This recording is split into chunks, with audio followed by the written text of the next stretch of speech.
Knock, knock. Knock, knock. Hi, Janelle.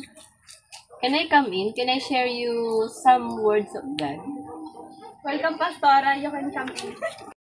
You know what, Janelle? God really loves you.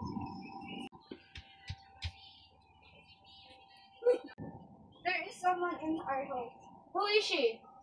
She is Pastora, and I don't want her here. Okay, my daughter. I will take her away. Please live in our house. We don't need your God. Okay, I will respect her. Thank you, Father. How can I live in God?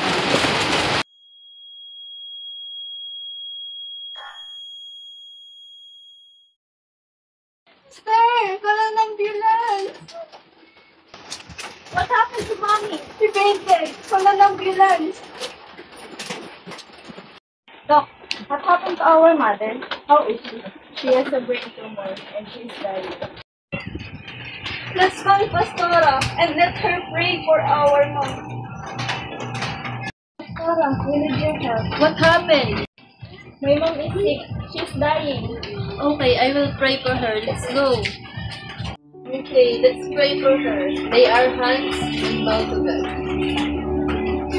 Jesus, our Savior, please help Jerosa, the mom of Janelle, and Nicole. Please let her live long and make her illness be prevented and avoided.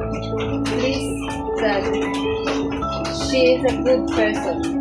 I know that, and I will let her be your disciple. Thank you, God. Please do as I wish. Good news, guys. Your mom is a fighter. She recovered. Yes! Thank you, Lord!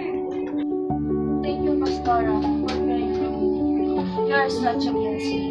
Don't worry, my dear. It's not me. It's God who made this world. Just be grateful.